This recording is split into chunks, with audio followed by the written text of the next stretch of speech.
Habíamos establecido que habían por lo menos tres grupos de memorias. Una, la memoria inmediata, la memoria sensorial, que percibimos básicamente con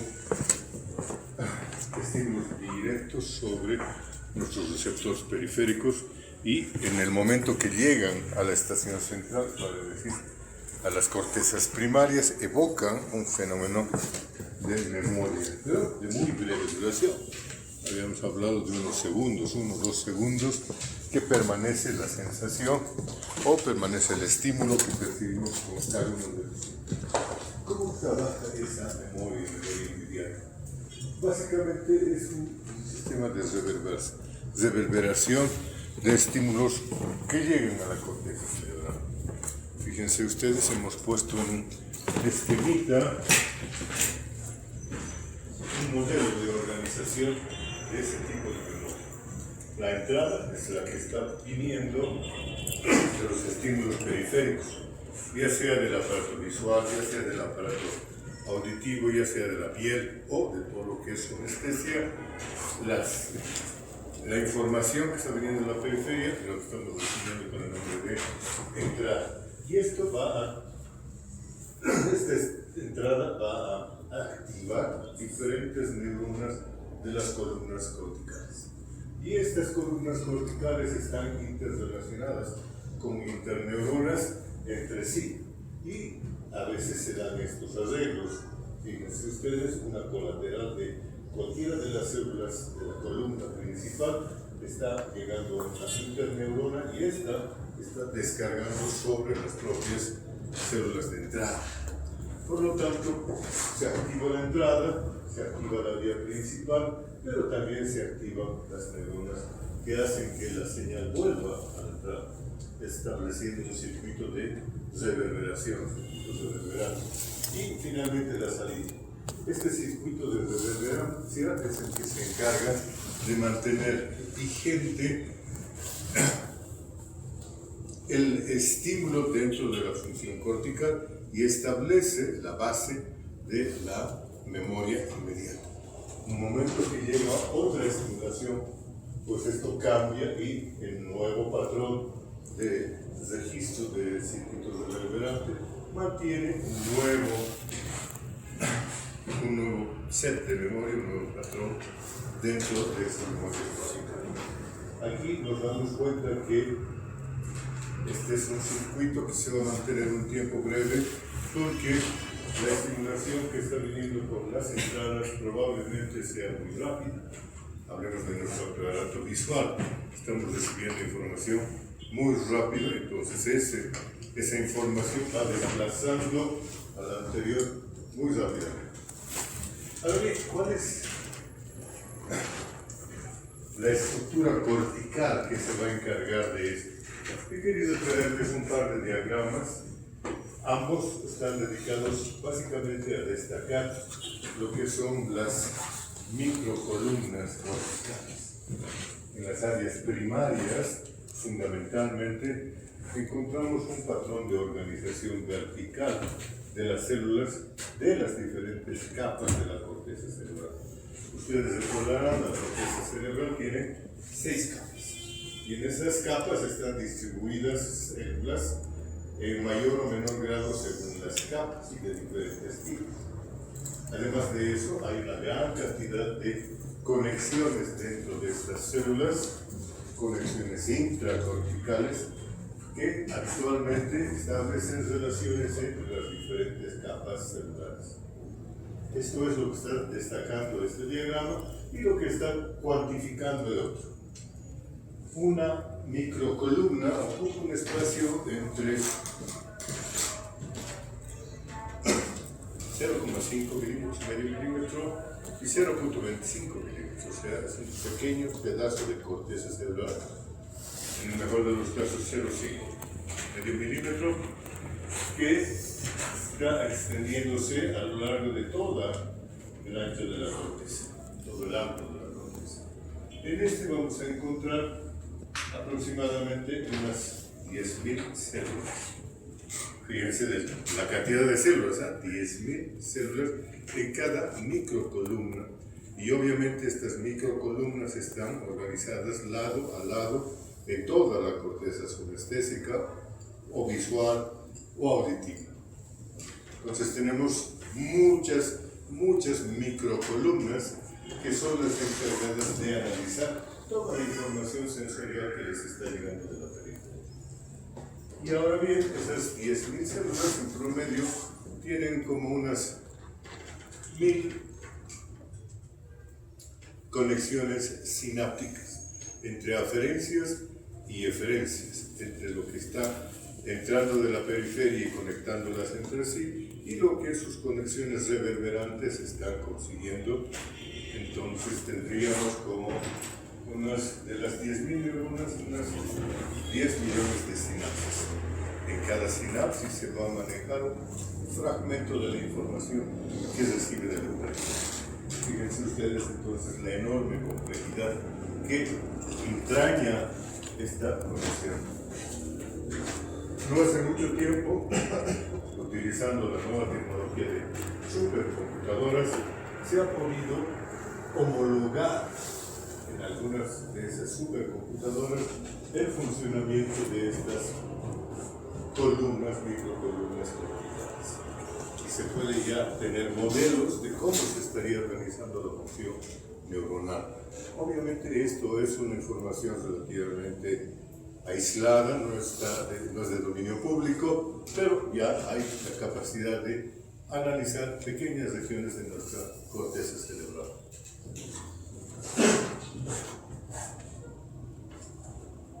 Eso en lo que respecta a la memoria más breve en cuanto a duración.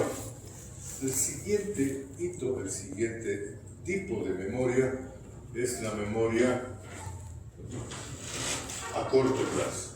Memoria a corto plazo, que ustedes recordarán, están dando entre unos 20, 30 hasta 40 segundos, depende del grado de entrenamiento que tengan las personas. Esta memoria a corto plazo se refleja sobre todo en una que se ha hecho la más popular y probablemente la más importante para todos los que están aquí sentados, es la memoria de trabajo. Recordarán que habíamos mencionado esa memoria de trabajo como un evento que nos permite registrar cosas en un tiempo relativamente corto, pero no es solamente un fenómeno pasivo de retener la información, sino que esta memoria de trabajo es un proceso activo en el cual nosotros podemos intervenir.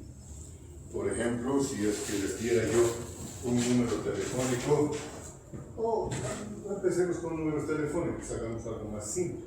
Les doy una secuencia de 4 números, 1, 3, 5, 7. ¿Me lo pueden dejar ustedes al revés? 7, 5, 3, 1. ¿Cierto? ¿Quién ha trabajado para hacer ese trabajo? La memoria de trabajo. Ella que retiene la secuencia de los números es capaz de invertir la emisión de estos números y así sucesivamente es capaz de realizar manipulación de los datos que le están llegando. El hecho de poder escuchar lo que yo digo y retener hasta tener el concepto de lo que pretendo decir es un resultado del trabajo de esa memoria. ¿Okay? Una vez que ustedes han retenido el concepto, son capaces de manipularlo. Lo pueden resumir, lo pueden plasmar tal cual, lo pueden omitir, lo pueden fraccionar, lo pueden combinar con cosas. Entonces pueden hacer un trabajo con esa información y por eso el nombre memoria de trabajo. Fíjense que esta memoria de trabajo, según las últimas teorías que se plantearon hace ya bastantes años, no es un evento que ocurre en un solo sitio del cerebro. Es un evento que utiliza varias diferentes áreas para trabajar conjuncionadamente. Y aquí tenemos los elementos que han sido propuestos, que serían los principales o los fundamentales para que funcione esta memoria de trabajo. El primero de ellos es el ejecutivo central. El ejecutivo central es el que está manejando esa información disponiéndola y tomando decisiones de qué hacer con esa información. Este ejecutivo central está ligado, como ustedes ven en este diagrama, está ligado a otras 3 regiones corticales o a otros 3 componentes de esta memoria del trabajo. Uno de ellos se llama el bucle fonológico, vale decir, el circuito de conexión entre el ejecutivo central y el área que está trabajando los sonidos que le llegan y los está registrando. Este bucle fonológico se encarga entonces de registrar todo lo que es información verbal y mandar esa información al ejecutivo central. No es el único depósito de información. Por ejemplo, podemos hablar de, ¿dónde está el otro? El bloc de dibujo isoespacial. Este bloc de dibujo es el equivalente del bucle fonológico, pero con información de tipo espacial, lo que les está transmitiendo la visión. Entonces, la información visual va a terminar en ese depósito, interconectado también con el ejecutivo central.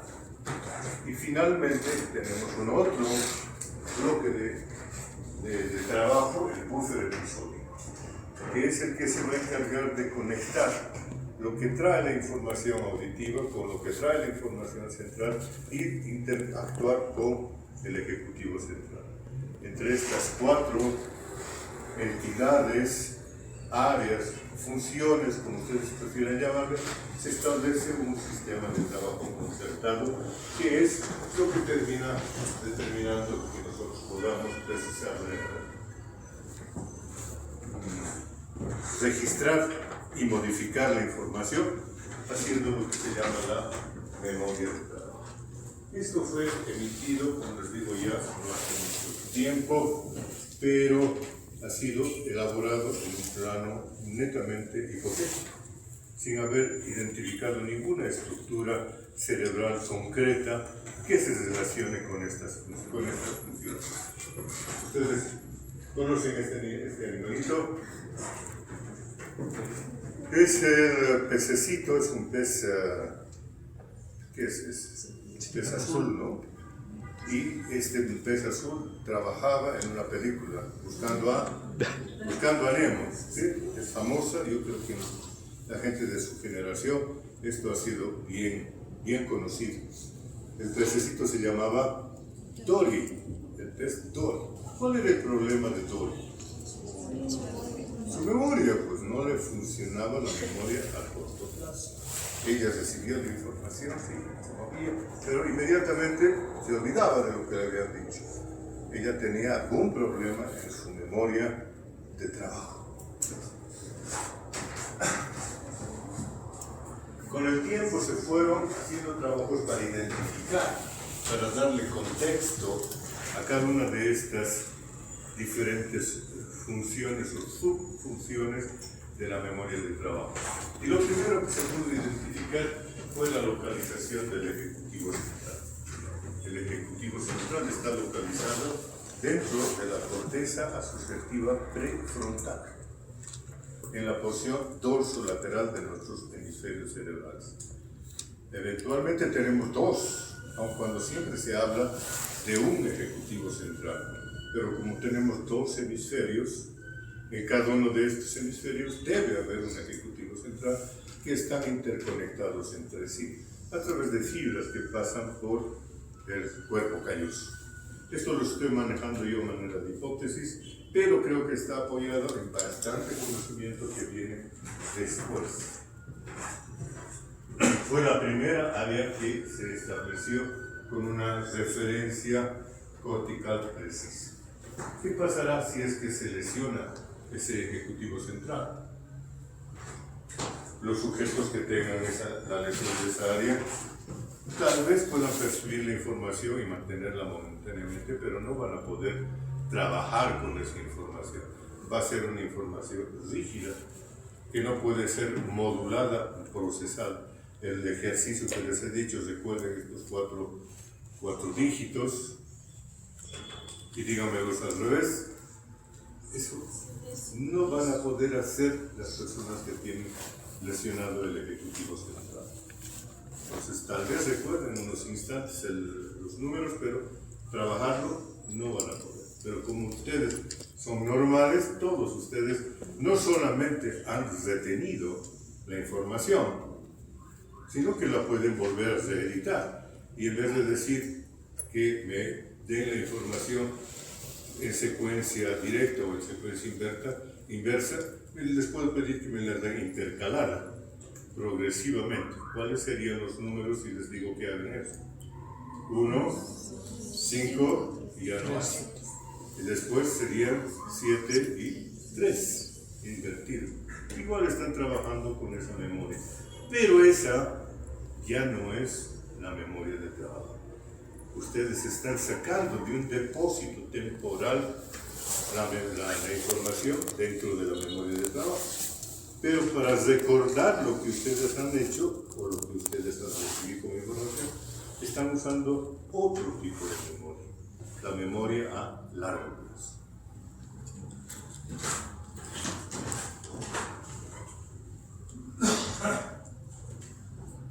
En la actualidad se habla ya de localizaciones corticales bastante bien aceptadas que determina el cierre de esas conexiones.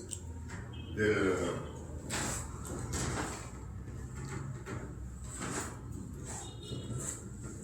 le podemos llamar?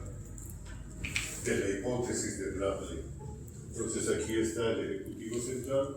Se ha encontrado que el buffer episódico estaría localizado sobre la corteza parietal y el loop fonológico está muy cerca al área auditiva en la corteza del lobo temporal. Entonces ya se está perfilando un diagrama físico de estructuras relacionadas con nuestra memoria de trabajo. Algo de información para los que estén interesados, para que puedan rápidamente pegar una lectura veloz de las redes cerebrales de la corteza prefrontal dorsolateral, crítica para la manipulación, mientras las áreas parietales y sensoriales secundarias mantienen representaciones de interés específicos. Lo que hemos estado explicando, qué ocurriría si se lesiona esa corteza. Se mantiene un poco la información un cierto tiempo, pero después no pasa a la memoria a largo plazo. Sus mecanismos sinápticos, su modulación, en este punto entra un punto interesante. La modulación de trabajo de la corteza está a cargo de la dopamina. Entonces, la memoria de corto plazo en general y particularmente la memoria de trabajo están manejadas por ese neurotransmisor, la dopamina. Y el entrenamiento es capaz de cambiar la cantidad de información que se puede manipular dentro de esta memoria de trabajo. Vale decir, establecer, aumentar el tiempo en el cual nosotros podemos retener esa información y poder manejarla de primera instancia. Y eso es importante en rehabilitación, por supuesto. Fíjense ustedes que además de esta memoria de trabajo, tenemos las memorias a largo plazo. Ustedes recordarán que habíamos hablado de dos memorias a largo plazo que eran capaces de ser evocadas voluntariamente. A esas le estamos llamando memorias explícitas. Y habíamos mencionado varias otras memorias que son memorias que no podemos evocar, pero sí podemos demostrar en los sujetos. Las memorias implícitas. Dentro de estas memorias implícitas podemos referirnos a las habilidades adquiridas con nuestras estructuras motoras. Lo hemos mencionado cuando aprendemos a manejar bicicleta, cuando manejamos un automóvil, cuando aprendemos a realizar movimientos a través de la repetición. ¿Sí?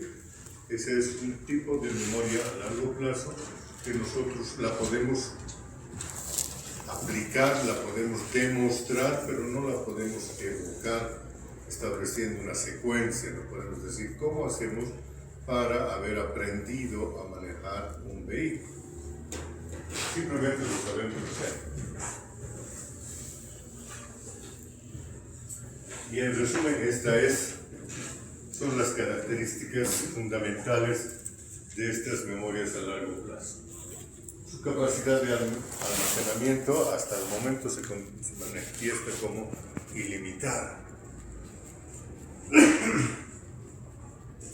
¿Creen ustedes que podrían evocar, recordar hechos de su memoria de hace 5 años?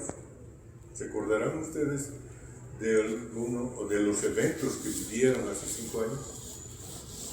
¿Qué piensan? ¿Sí? ¿No? ¿Tal vez? Sí, se pueden, ¿no es cierto? ¿Me pueden decir qué han hecho el 3 de octubre del 2001? En la mañana a las 8, por favor. Ni he nacido. ¿Perdón? Ni he nacido esa fecha. ¿El 2001 no habías nacido? Miércoles. Cambiémosle entonces a 2020. Eso es hace 6 años. ¿No te acuerdas? ¿Cómo no te vas a acordar si acaban de decirme que podemos registrar y evocar los eventos de nuestra vida pasada? A ver, hagan un ejercicio, un esfuerzo. El 24 de octubre del 2020. Del 2021, ya, para no romper el espacio de 5 años. ¿Qué han hecho cada uno de ustedes ese día? 8 de la mañana. No, 12 del mediodía.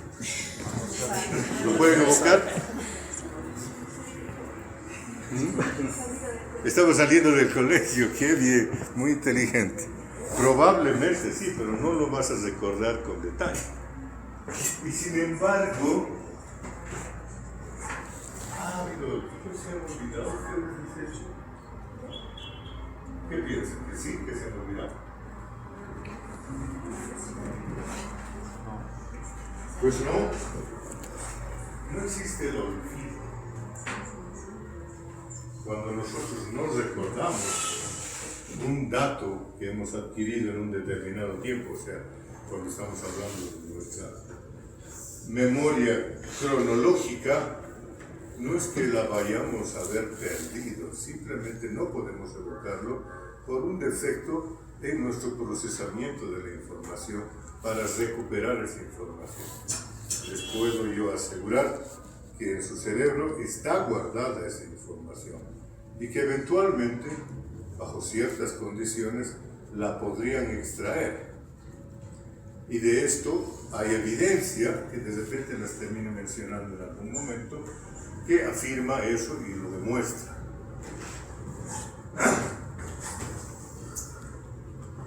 Por si acaso, aquí pegué una miradita a la imagen. Es algo muy frecuente y creo que nos vamos a quedar aquí. Se está acabando la pila fonológica de nuestro vocabulario. ¿Cuál es el problema de este viejito?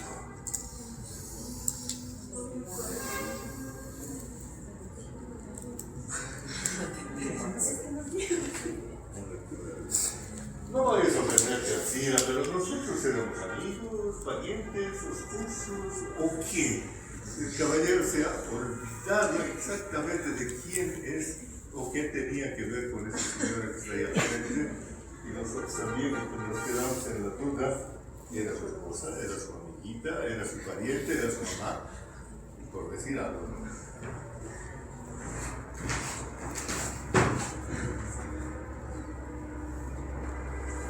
Caractericemos a las memorias, aun cuando ya las hemos mencionado. La memoria asociada a una cronología es nuestra memoria episódica. Si yo les pregunto qué han comido esta mañana, me la pueden decir con toda seguridad. Si les pregunto qué han hecho desde el momento que han salido de su casa hasta el momento en el cual están sentados aquí, me lo pueden evocar tranquilamente. Si les pido que lo hagan con lo que hicieron ayer o la semana pasada, estoy seguro que la mayoría de ustedes, tras un pequeño momento de reflexión, me lo van a decir. Esa es memoria a largo plazo. Esa memoria que yo les he preguntado hace un tiempo si podían evocar con un evento que pasó hace 5 años. ¿La podrían evocar? Todos están, creo que casi todos están convencidos de que sería difícil, o de repente que ya se olvidaron. Pero verán que bajo ciertas circunstancias sí podrían evocarla. Y les doy un ejemplo. Si ese día en cuestión, de hace 5 años, 24 de octubre de 2021, era, ¿no?, hubiera habido un accidente en el transcurso de su caminata de casa hasta su clase en la Facultad de Medicina, si estuviera en la Facultad de Medicina, ¿los recordarían? Si hubieran visto ustedes el accidente, o tal vez si hubieran participado del accidente. Fíjense ustedes que estaban caminando en la calle, de repente alguien pierde el control de su vehículo y va y les golpea, ya sea a ustedes o ya sea a una persona muy cercana a ustedes, por ejemplo una compañera.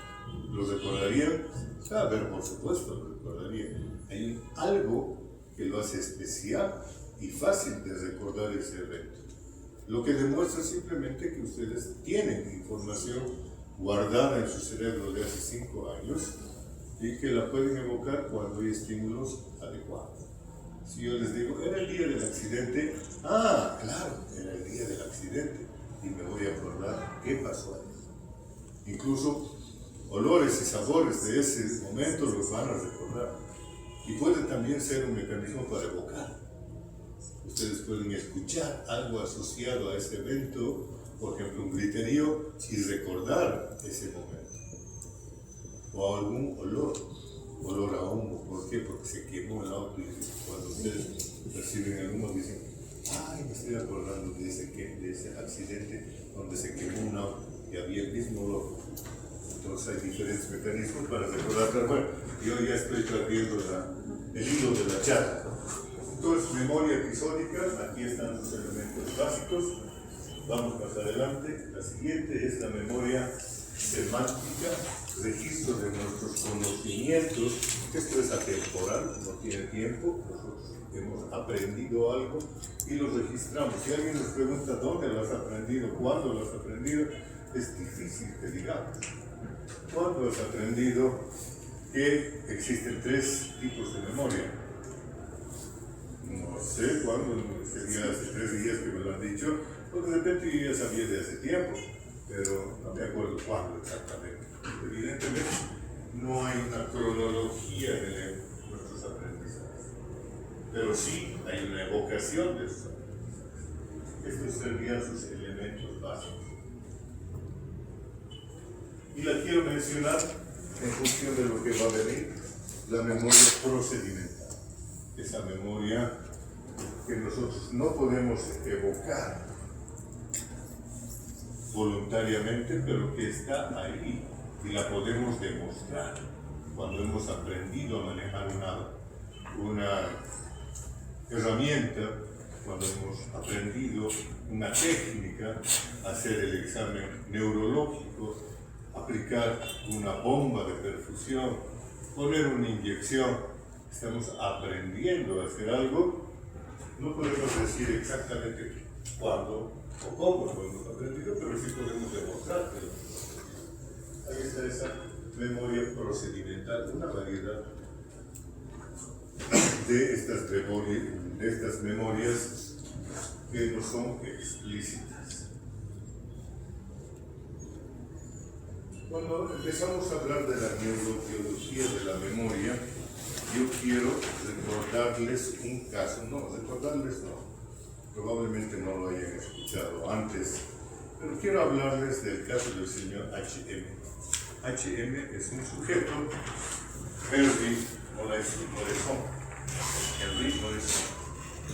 Era un súbdito norteamericano, nació en 1924, en 1936.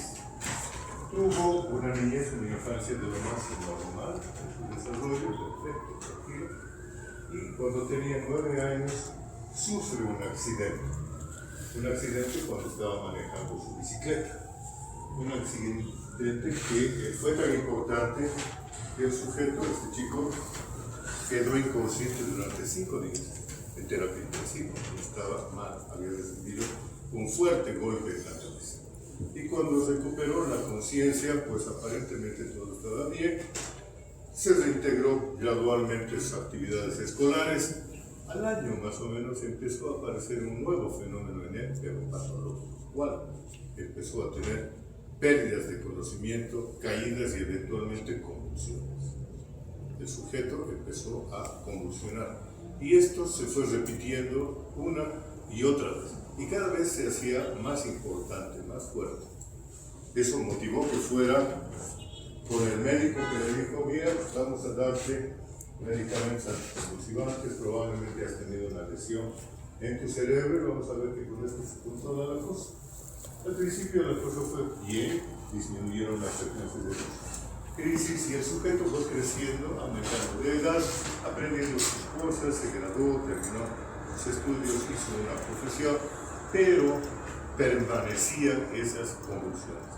Pese a la medicación, a las combinaciones de medicamentos, esas convulsiones no solamente se repetían, sino se fueron haciendo cada vez más importantes, más frecuentes. Y llegó un momento en el cual afectaron toda la calidad de vida del sujeto, incluso su trabajo. Él no podía ya conservar su trabajo, así que decidió hacerse operar. Fue un médico conocido, el doctor Scoville, famoso neurólogo de los cirujanos de esa época, que en 1953, cuando el sujeto tenía 27 años, lo operó. En esa época se establecía, se creía que las convulsiones partían de las porciones mediales del lóbulo temporal. Y como en este sujeto eran crisis refractarias, crisis severas y crisis donde habían convulsiones, dijeron: esto es un cuadro grave, vamos a sacar los dos lados de la porción medial del lóbulo temporal. Y así lo hicieron, se fueron al quirófano, sacaron la porción medial del lóbulo temporal derecho, la del lado izquierdo, en eso incluyeron lo que era el hipocampo, la circunvolución del hipocampo, y sacaron también la porción del uncus del hipocampo, de ambos lados. En el proceso de sacar hasta el uncus del hipocampo se llevaron por delante la amígdala cerebral. Bien, felices y contentos, el sujeto salió de eso, se recuperó. El éxito de la cirugía fue mayúsculo porque habían desaparecido sus convulsiones, ya no tenía más crisis. Pero le pasó un fenómeno muy interesante que lo ha convertido en un fenómeno de investigación del resto de su vida. 50 años ha vivido el sujeto con esa misma condición. La condición se llama amnesia anterógrada. ¿Qué significa? Que el sujeto era incapaz de retener sus experiencias temporales de ahí en adelante. Desde el momento de la cirugía hacia adelante hasta la fecha de su muerte, fue incapaz de retener ninguna información de su memoria cronológica. Pero no solamente de su memoria cronológica, también de su memoria de conocimiento.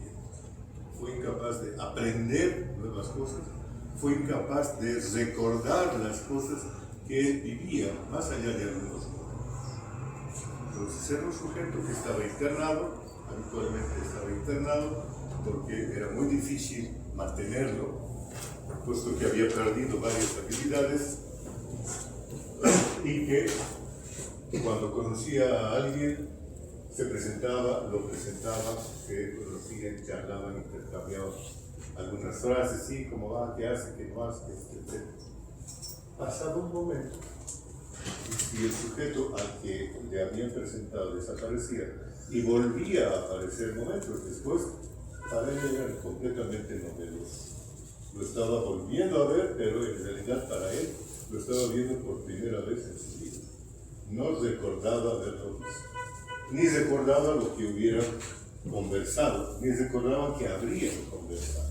Pues para él era una novedad, vivía en una permanente novedad de eventos, todo era nuevo para él. ¿Por qué? Porque había perdido la capacidad de retener la información en su memoria a largo plazo. Tanto su memoria cronológica, su memoria episódica, como su memoria semántica. Ambas habilidades las había perdido. Y así permaneció a lo largo del tiempo. Y fue un hito que fue sujeto de investigación, de una doctora, Brenda, no me acuerdo su apellido, yo también estoy perdiendo de memoria, que lo fue investigando y como resultado de las investigaciones que hizo esa mujer, nació una nueva subespecialidad de la neurología. La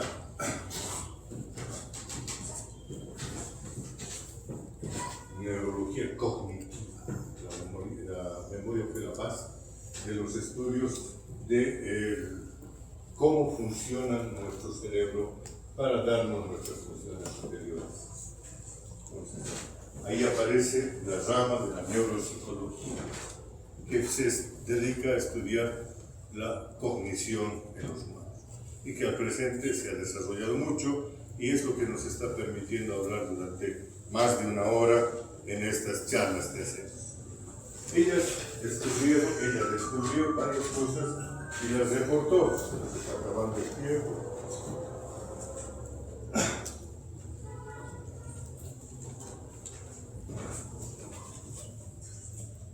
¿Qué era lo que tenía más interés? Daño cerebral en el hipocampo, que había producido la amnesia anterógrada. Segundo hecho importante, el sujeto era capaz de establecer una charla y reconocer a un sujeto que estaba con él hablando, saber que estaban hablando con él, mantener una conversación relativamente normal por algunos momentos, vale decir, había conservado intacta su memoria de trabajo. Y eso fue lo primero que destacó esta investigadora. La memoria a largo plazo tiene mecanismos neuronales diferentes de la memoria de trabajo. Y finalmente, incapacidad para sentar y recuperar experiencias, memoria semántica, memoria episódica, la siguiente, nuevos hechos, memoria semántica, puede aprender a resolver un puzzle y conserva su memoria de trabajo.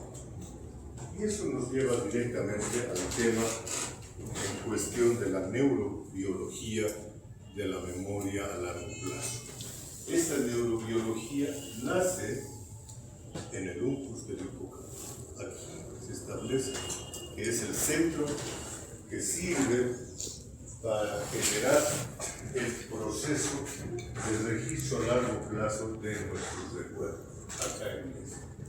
Entonces, el hipocampo y particularmente el uncus del hipocampo, que aquí tenemos en una bella imagen, este no es un dibujo artístico, es la evocación de una técnica, el brain drain se llama, es una técnica para colorear a las neuronas vivas, funcionantes, con diferentes colores de acuerdo a su grado de actividad metabólica. Y después, cuando se hacen micrografías, las podemos ver y revelar como en una fotografía cualquiera se hacía. Y ahí están, vean ustedes esas neuronitas que están en estas tres capas, porque este es arquicerebelo, arquicórtex, está hablando del cerebelo, arquicórtex de solamente tres capas, a diferencia del neocórtex que tiene 6. Ahí están las tres capas y sus células principales. Ya lo desarrollaremos mañana. ¿Listo? Muy bien, muchas gracias.